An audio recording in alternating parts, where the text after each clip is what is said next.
Thank you, Mr. Chairman, for calling today's hearing. And Chairman Powell, thank you for coming before us today, and thanks for your service to our country.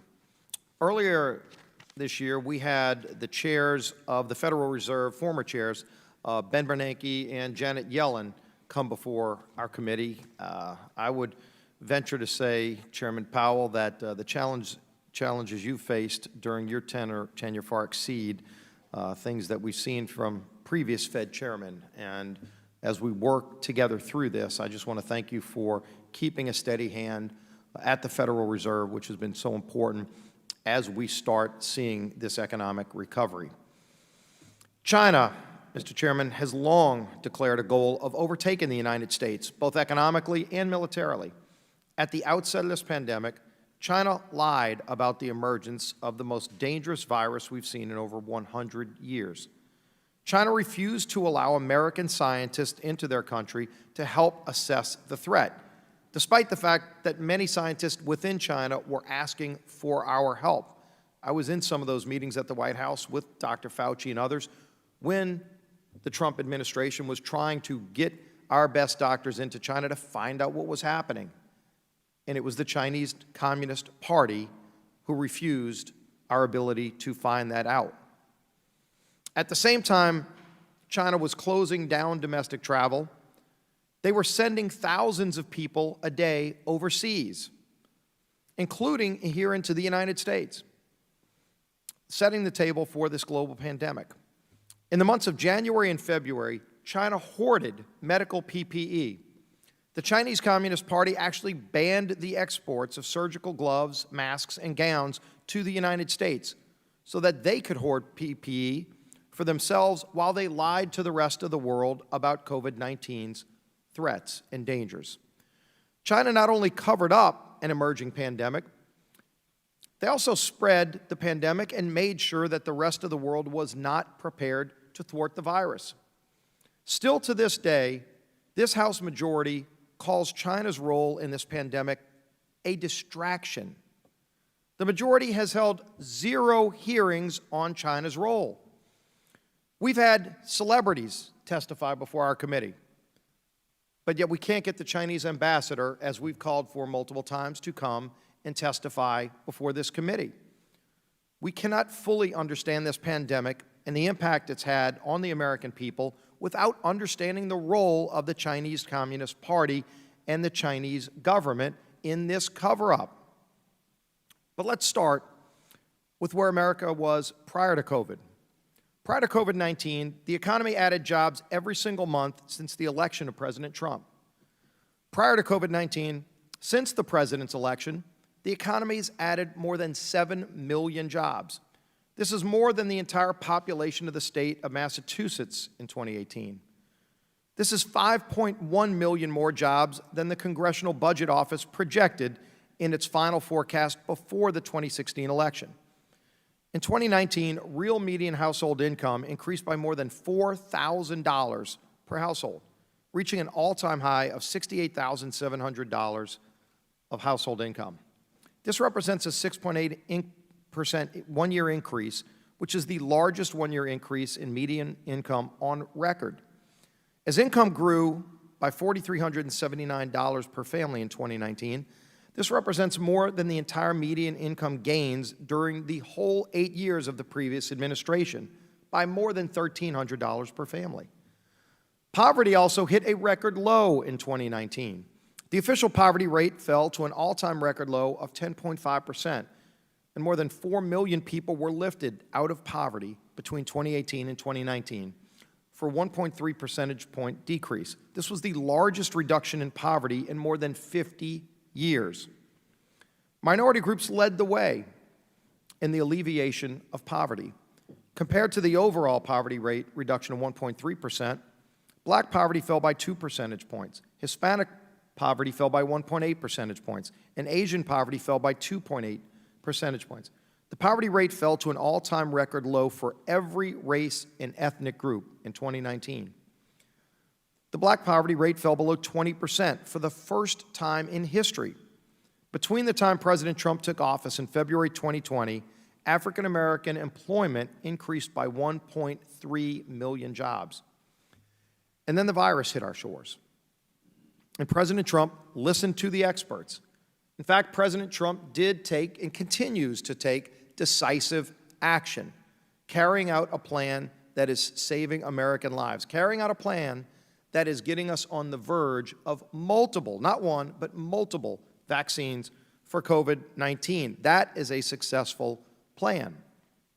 Now, if you want to start with the first decisive action, as we finally found out, despite China's lies, what was coming in from China, not just to America, but all around the world. First thing President Trump did is made a critical, decisive decision. He banned flights from China. There were critics. We know who many of them are, using terms like xenophobia and other things. But yet President Trump was steadfast because he listened to his scientists. In fact, Dr. Fauci testified from that very chair you're sitting in, Chairman Powell, just a few weeks ago before this committee, that President Trump's decision on that and so many other decisions along the way carrying out his plan was the right decision, and that President Trump's plan saved American lives. Of course, the president made other decisions. He banned travel from Europe once we realized that while flights were not allowed in from China, people from other decision. But the right decision, according to all the scientists, he banned flights from Europe. Then the president instituted the 15 days to stop the spread plan, which again, Dr. Fauci from that chair just a few weeks ago testified under oath that that was not only the right decision, but that decision saved American lives, as did the subsequent decision the president made to extend for another 30 days, and so many other decisions that we've seen this president make. We put the strongest economy in American history on its self-induced coma. The pain was real. 40% of the job losses occurred among people making less than $40,000 a year. In my home state of Louisiana, almost 45% of the accommodation and food service workforce had lost their jobs, an industry dominated by low-income workers. Under President Trump's leadership, Congress responded in a bipartisan way. We passed the CARES Act. We came together to help those small businesses, to help those families who were struggling, to help those hospitals who were struggling, and yes, also to help those states who were struggling. It put your team to work, Chairman Powell, working on carrying out this recovery plan. While the Main Street Lending Facility program has perhaps taken a slightly different path than originally anticipated, the Fed provided a needed backstop and injected much-needed liquidity at a critical moment. The United States had the smallest economic contraction of any major Western economy in the first half of this year during this pandemic. And now America has begun this next great American recovery. Total non-farm payroll employment rose by 1.4 million jobs in August, with the record-breaking job gains in May and in June and in July, and now in August. This economy has added more than 10.5 million new jobs just in the last 4 months. We can talk about those numbers. We can also talk about how much more we need to go. But a plan that's created over 10 million jobs to get that economy back going is the right direction we need to be heading. The unemployment rate ticked down by 1.8 percentage points to 8.4 in August, beating market expectations. African American employment has increased by 1.3 million jobs from the record that we saw. So how do we keep this great American economic recovery on track?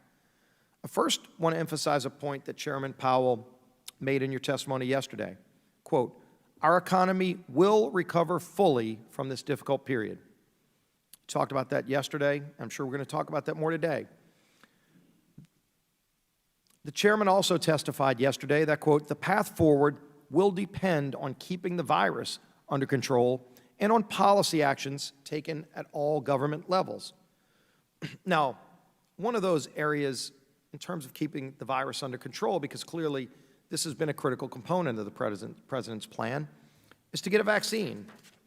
As you know, Chairman Powell, as the members of this committee know, we have 3 different groups of very well-respected, internationally respected drug companies that are in final testing in phase 3 of FDA testing for a vaccine.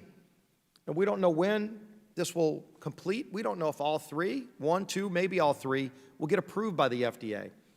But never in our history have we seen 1, let alone 3 vaccines on the brink of actually being approved by the FDA in this quick of a period of time. And why is it? It's not by accident.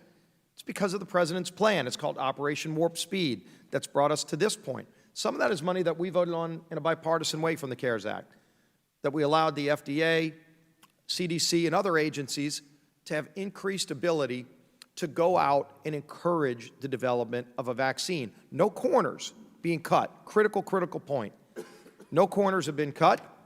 We've heard from many of the top scientists working on this just how detailed this is, just how many people, thousands, tens of thousands of Americans who've signed up. I want to congratulate and thank, by the way, Mr. Chairman, the 250,000 plus Americans who've signed up to participate in these trials. It's unprecedented that Americans from all walks of life have stood up and said, I'm willing to be a part of these trials so that we can get a vaccine that will save American lives.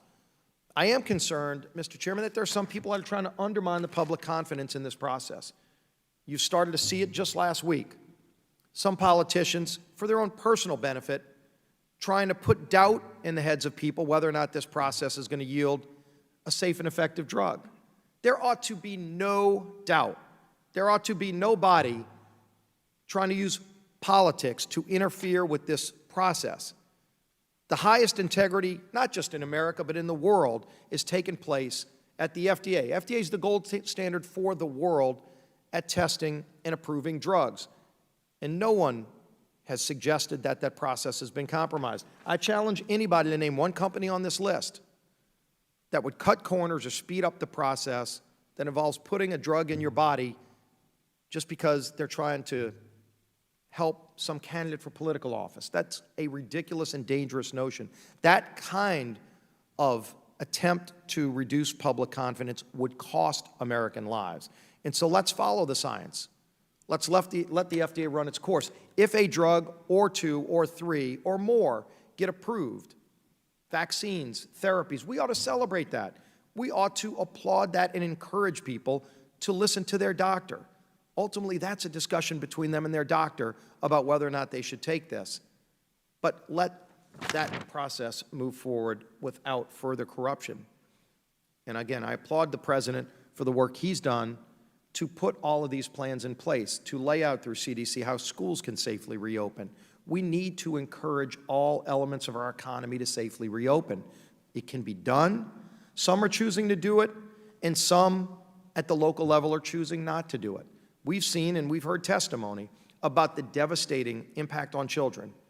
For example, when a local school system makes the decision not to safely reopen for in-school learning. It can be done safely. The guidelines are there all around. Some are choosing to do it and some aren't, but there's consequences to those children. There's consequences when economies are shut down. And we're seeing death rates, unfortunately, go up in other areas because people are losing their jobs, losing their way of life, companies that are collapsing. We've got a bill, Mr. Chairman. I brought this to the majority leader's attention. Congressman Shabbat from Ohio filed a bill to take the remaining PPP money. We've got $138 billion remaining in the Paycheck Protection Program, sitting idle in a bank account because the program expired. It was a highly successful program. Wasn't a Republican program or a Democrat program. We all voted on it. And it had unbelievable success, over 50 million jobs that have been created. And yet there are many of those businesses that are still struggling today that want to get back up and running that could use a second lifeline. And we have the money to do it. And what Congressman Shabbat's bill does is frees up that $138 billion so that those small businesses who are actually having a decline in their sales, some are increased in their sales, but some are declined, let those businesses that are still struggling go a second round with that money that's sitting idle in a bank account. I would hope that the majority would bring that bill to the floor. It has tremendous bipartisan support. Article in the Hill today talking about a number of Democrats who are very interested in that bill, and yet we're not allowed to get a hearing on that bill on the House floor. We could come together and get that done. I know there are bigger issues that are being negotiated, but that negotiation's been going on for weeks. Let's take a program we already agree on and at least give a lifeline to those small businesses who are struggling while we work to get this great economic recovery back on track. Look forward to your testimony, Mr. Chairman, and with that, yield back the balance of my time. I thank the ranking member for his statement, and I just wish to say